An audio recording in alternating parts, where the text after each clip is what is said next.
Looking at a game between Lu Miaoyi and Daniel Fernandez is the challenger's name. Daniel Fernandez is he's just about becoming a grandmaster. He's got a couple of his grandmaster norms, and he's facing the 11-year-old Lu Miaoyi. So yeah, Lu Miaoyi, she's actually her rating has jumped like 200 points in the last year. Um, but yeah, this game you can see was played actually what would be November 16th of 2021, and you can see Lu Miaoyi's rating at the time. Let's go ahead and take a look at that game. So Lu Miaoyi goes ahead and plays pawn to e4, and the opponent goes pawn to e5. So, in the opening, you're trying to control the center of the board. You want to get your knights and bishops involved. This is actually, this is the way chess has been played for more than 1,000 years. If you guys see a move that doesn't make sense to you, please let me know. But so far, these are absolute just book moves. Knight to f3, one of the strongest moves, getting your king's knight into the game right away. Okay, and then we have knight to c6 by Daniel Fernandez there. And then we have bishop to c4. And this is the gauchio piano, which I think in Italian means the quiet game. And, kind of mirroring Lu Miaoyi, now Daniel Fernandez plays bishop to c5. These are all obviously excellent moves. They are book moves that have been played thousands of times, really. Actually, I can tell you. Let me give you an idea about how many times. Wait, that's not the right game. Okay, yeah. So they've been played thousands of times at this point.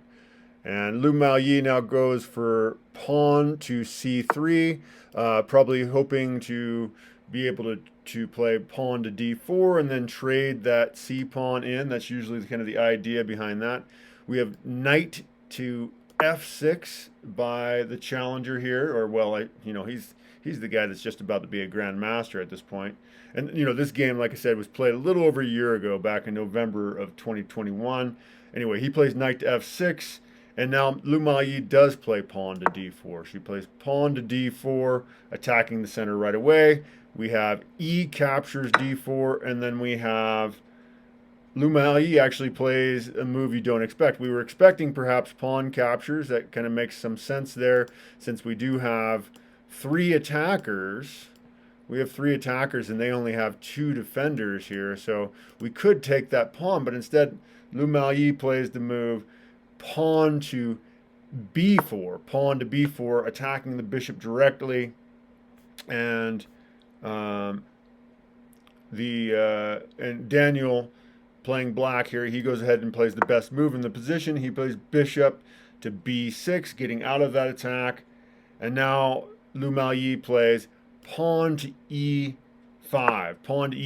attacking the f6 knight, and you would think that it's time for the knight to move, but this, like I said, this guy's about to be a grandmaster, so he knows what he's doing. Instead of crumpling under the pressure, he goes ahead and plays pawn to d5. Usually, if you are playing with the black pieces, if you can get away with playing pawn to d5, it's usually really strong, and it is the strongest move here. So yeah, pawn to d5, and now normally.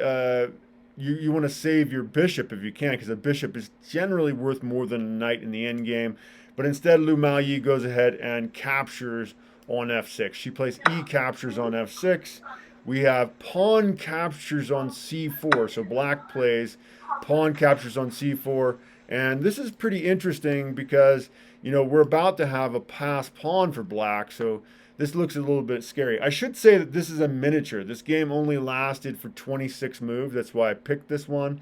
So, yeah, okay. This was an excellent move by black. Lu Miaoyi counters with queen to e2 check. And, this is kind of nice because we have control of this square here. We have or I say we, like Lu Maoyi is part of me, but I've been following her pretty closely. So yeah, she has control of the e7 square with that pawn there, so that's pretty awkward to deal with. I think bishop to what is he does play the only reasonable move here, bishop to e6. That's the only thing that's not going to lose you material directly. So that's definitely a great move here. And now Lu Maoyi, she's just a relentless attacker. She plays pawn to b5, pawn to b5, attacking the knight. Seems like the knight should reposition. There's not really any great squares for this knight, though. You know, he could go back to the starting square, which is frankly embarrassing. You don't, I mean, more than embarrassing, you're undoing your development. It's not good. But yeah, pawn or knight to a5, kind of an awkward spot for a knight, but that really is the best move here. And instead, this you know, near Grandmaster here, Daniel Fernandez being 2450, you only have to be 2500 for a brief bit to get qualified for Grandmaster. He castles here, which normally that's what you want to do. Normally you do want to castle, get your king out of harm's way. But this is a bit of a mistake in the position. Again, he should have probably just got his knight out of harm's way. Lu Maoyi captures the knight, of course. That's the strongest move in the position. And now Daniel Fernandez, playing black, plays rook to e8. Rook to e8, bringing that rook to the center. I mean, rooks love open files. There's no pawns on that file. That's what an open file is. It's a file with no rooks. Now, you know, black threatening to maybe move the bishop and cause some serious issues. Let's hear from Cheryl. What's up, Cheryl? Who's game? Yeah, so yeah, it's Lu Maoyi. So I have the info over here on the side. Maybe I should have made it bigger. But, oh, yeah, so Lu Maoyi is playing white, and this guy, Daniel Fernandez, is playing black. And sorry, yeah. So so again, Lu Maoyi is white, and then it's a guy that's already working on Grandmaster norms, Daniel Fernandez, 2450 is his rating, is playing the black pieces. And he's playing a monster game so far. Although Lu Maoyi is up 2 points. She's up 2 points at this point. The engine is still saying that Daniel Fernandez is in this game. If anything, white has a slight, less than a half a point advantage. White starts with that in the opening. Like on the very first move, white has a half point advantage. So so Daniel Fernandez playing black, he has given up some material, but his position is stronger. You know, Lu Maoyi hasn't castled yet. We've got this rook on the e file, causing some serious issue. You know, this last move, rook to e8, was very strong. And Lu Maoyi castles. That's really the best move in the position. She's got to get out of that possible discovered attack with this bishop going somewhere. Unfortunately for Daniel Fernandez, this move turns out not to be the best. Probably, so I should say, Daniel Fernandez plays bishop to b4, you know, attacking the queen, but also pinning the knight. So, you know, seemingly tying Lu Maoyi's hands. She doesn't have, you know, she can't move her knight. She's got to move her queen. And we've got this pass pawn coming. It seems crazy to me.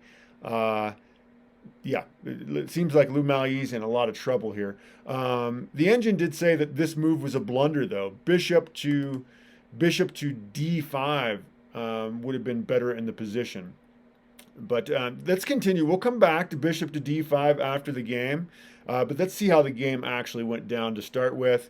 Lu Maoyi repositions her queen. Really her only decent move here, which is a bit unfortunate as it is blocking the bishop from being activated. Although I suppose the bishop might come in over here or something like that. And Daniel Fernandez, he understands chess principles very well. He wants to undermine the castle. So he actually plays bishop captures f3. Bishop captures f3 is the strongest move in the position because Well, it seems like Lu Maoyi would be forced to recapture the bishop and undermine her king's safety. But she decides not to do that. She's not going to capture that bishop, even though she just lost a knight. She was up 2 points, and so after that trade, she's down a little bit of material. She's down 1 point. So she just plays queen to g5, threatening checkmate. She's like, I don't need your bishop. I'm just going to go ahead and threaten mate. Yeah, Lu Maoyi is a monster on the chessboard. She is very aggressive, like a modern day Paul Morphy. She finds the most aggressive moves. This was definitely the best move in the position. Not a lot that Daniel Fernandez can do. He goes ahead and pushes the pawn, which is certainly a good move in this position. The computer engine actually suggested that queen captures f6 is the best move already. So black is essentially lost here. If queen captures f6 is the best move, sacrificing your queen, you're in a lot of trouble. And now Lu Maoyi does actually go ahead and capture the bishop. She doesn't want to leave that danger over to her king. So she plays g captures f3, and that is a little bit scary having your file in front of your king open, but that is the most powerful move that could be done in the position. Go ahead, Cheryl. What's up? Can you play the queen captures F6? I want to see like what We, if they play we'll come back. We'll come back to that. Well, actually, yeah, okay. Hold on a second. Well, let me back up here. So we want to play. Let's take a look at queen captures f6 instead. Okay, so queen comes here, and so it does say queen captures f6 is best, which seems insane to me. Wait, so I need to play it. Oh, well, I guess actually you don't lose your queen because no, because it's trading queens. Okay, that's why it makes sense. Okay, because it is a queen trade. I wasn't thinking that properly. Let me. So queen captures, pawn captures, pawn captures, pawn captures. Let's see. So pawn captures, then probably knight to d2. So these are the strongest move suggested by the engine.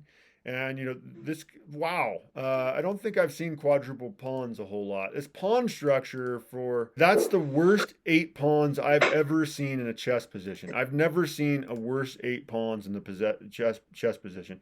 Anyway, that's supposed to have been the best situation for black. Okay, that's hard. I mean, that's not looking great for anybody, I don't think. But okay. Let's back up here. We'll go back to the actual game. And now Lu Maoyi does, yeah, so Lu Maoyi does capture on f3. And now, yeah, Daniel Fernandez goes ahead and plays pawn to h6, trying to kick the queen out of there. And, of course, she just captures the pawn as it isn't defended, which is definitely a strong move, but, Daniel Fernandez playing black. Of course, now he's going to play queen captures on f6, preventing that checkmate. But it's a tough position to play. We're 17 moves into the game, and on the 17th move, Lu Maoyi goes ahead and captures on b2. So we have c captures on b2. And attacking the rook. This is definitely the best move in the position. And probably the best move here would have been rook here to b8, rook b8. So that's the a rook to b8 since it was under attack. But instead, he moves his rook all the way over to d8. A lot of times centralizing the rooks is a good way to go. And now Lu Maoyi brings her queen back to f4. So perhaps offering a queen trade here. I think she feels like she would have an advantage. You can see the evaluation bar says she's totally winning in this position. But this was not the strongest move. It's saying she should have probably moved the queen to g5. But okay, let's just go ahead and continue. Daniel Fernandez for black. He plays queen to c6. Going after that pawn. That's a scary pawn over there, so you definitely want to deal with that. And that is the strongest move in the position, as according to Stockfish. And now Lu Maoyi goes ahead and under promotes. She plays pawn to uh, pawn to b8, promoting to a knight, and I think maybe just to get the rook to have to take her, um, get it out of the way, or reposition the queen. And Daniel Fernandez does oblige and goes ahead and plays rook captures on b8. And now we have pawn captures on d4. So c captures d4, picking up that pawn finally. And Daniel Fernandez plays pawn to c3, perhaps advancing a possible candidate pawn here, candidate for promotion. And Lu Maoyi goes ahead and plays kind of a strange move. She plays pawn to d5. Not sure what the purpose of that move. A better move here would have been bishop development. Attack their bishop. It would be almost nice if they would play bishop takes bishop because we'd fix our pawn structure a little bit. There I go again. Uh, Lu Maoyi calling that part of us. So yeah, bishop here seems better. We still got these pieces stuck on the back rank. It's a bit awkward. So definitely seems like a better move. Um, Daniel Fernandez finds the strongest move in this position. He plays queen to c5. Kind of stranding this rook here. That rook can't go anywhere anytime soon. Of course, if he does, the queen's going to come in there. So now Lu Maoyi plays bishop to e3. And it is definitely the best move in this position. It has a lot more force to it now that the queen is there. Obviously, she's got to get out of harm's way. So Daniel Fernandez plays queen to a5. Queen to a5, getting that queen out of danger. And Lu Maoyi goes ahead for the bishop trade. She plays bishop captures on c6. We have c captures on b6. So capturing to the outside, which is counter to the conventions. Normally you capture towards the middle, but this repairs pawn structure here. If these two pawns can catch up to this guy, that might be kind of sweet. So if he would have captured the other way, the pawn structure would not have been quite as pretty. Lu Maoyi plays pawn to d6 here. Pawn to d6, advancing a possible candidate pawn. It might have been better to put the f rook onto c1, going after that pawn, but okay, that's what was played on the board. And now Daniel plays rook to e5. The rook lift here, trying to activate his pieces. Lu Maoyi just goes ahead and pushes the pawn again. We have pawn to d7, so that pawn possibly becoming a queen soon. The engine liked the move knight captures, just sacrificing the knight for that pawn. Seems like, if you play knight capture, queen captured.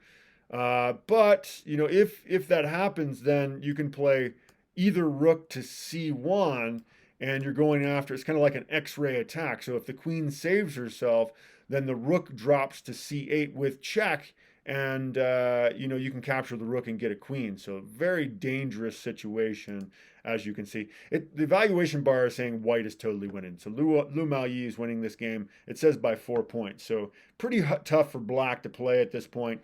But he does find a decent move. Best move in this position would just be to advance that candidate pawn, but instead he plays rook to d8, attacking that pawn since it has no defenders. And the evaluation bar swings even further to white's direction.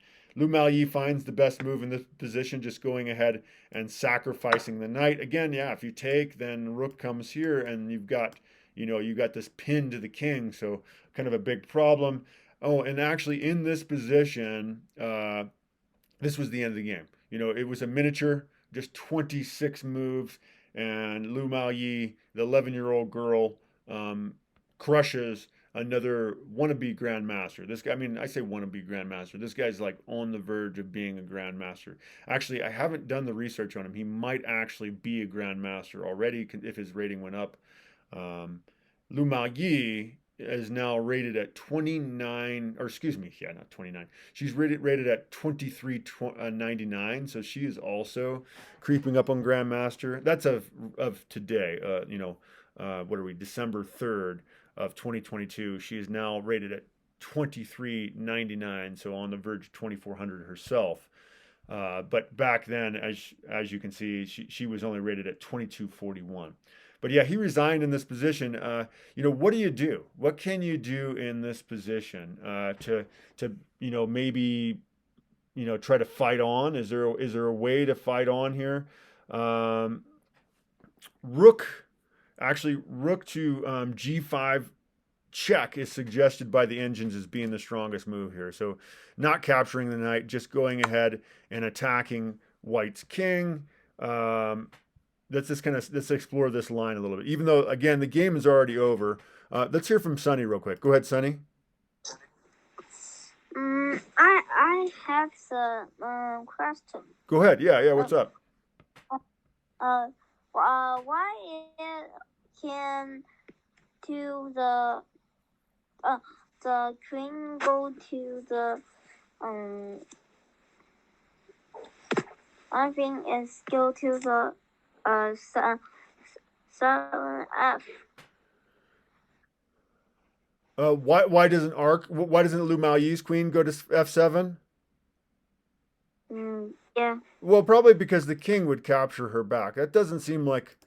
I mean, Lu Maoyi's winning, but I think if she sacrifices her queen in this position, it's going to be a lot harder to win. So yeah, it just wouldn't make a lot of sense in this position. Okay, so yeah, the checking move, Lu Maoyi would be pretty much obligated to play king to h1, getting out of harm's way, and then really the strongest move probably for the engine. It says, yeah, just go ahead and picking up this d7 pawn. So rook captures on d7, and then so rook captures d7, and probably knight to e4 here. Nice strong kind of outpost, kind of helping maybe defending the king if need be, but actually right now it's directly attacking the rook. This is the strongest move that could be made at this point. And so knight to e4. And then, yeah, black's probably got to reposition the rook. And a nice strong move might be rook to f5, putting pressure on the queen. This is definitely a strong move. It's the best move in the position. But yeah, queen to h6 now. This is a tough game to play. I'm not quite sure why this near Grandmaster resigned quite so quickly. It seems like, I mean, Lu Maoyi is up a piece, but her pawn structure is pretty terrible. I mean, this is a lousy 4 pawns. These pawns like to be kind of holding hands with each other, and that's not really happening here. Queen to a3 is probably the strongest play. Queen to a3, queen to d5, queen to e5. So let's see. Queen to e5 would be okay here. You could play queen to d5 would also be good. But let's go with queen to a3 here. And you're still kind of surviving here, causing a lot of pressure. I don't know how far we should go with this game. We're kind of running long on this one.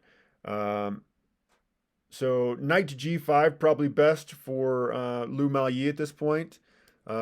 Threatening this checking move, although you don't have a mate threat because the rook is defending. And really, the engine says rook captures on g5 is best. Just go ahead and take that knight, but let's say we don't want to lose our rook. Let's try queen to c3 instead. That's another option that's offered. That's the second most strongest move according to the engine. Let's go queen to c3 and kind of see where we can go from there. I just want to kind of see why this Grandmaster resigned the game, and it's not entirely obvious. I think a lot of these Grandmasters will resign too quickly. So rook fc1 is suggested as the strongest move in this position for Lu Maoyi. So taking the rook from the f file. So you do have to say, a lot of times you want to say if it's coming from A or F. This one coming from F, attacking the queen, causing some problems. What can you do here?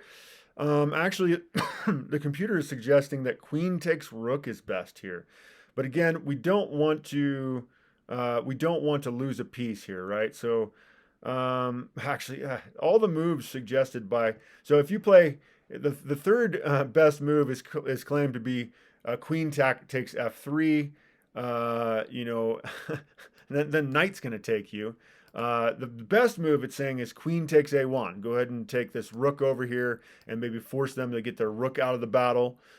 Second best move is is rook takes knight. So these are all just terrible moves. It's just, I mean, there's no checkmate unless you play queen takes f3. If you play queen takes f3, actually it's mate in 9. But the computer engine at this point is saying that Lu Miaoyi is winning by 17 points. You know, the game would probably go on for 10 or 12 more moves, but it's difficult to speculate where the game would go in this position.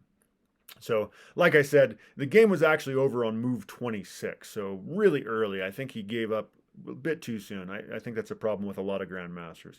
But anyway, thank you for checking that out with me. Please do like and subscribe my YouTube channel. I'm doing all of Lu Miaoyi's games. I'm going to do every game that she has played because, yeah, the YouTube algorithm is spoken, and they want me to do Lu Miaoyi's game, so I will oblige. Anyway, yeah, thank you for checking that out. All right.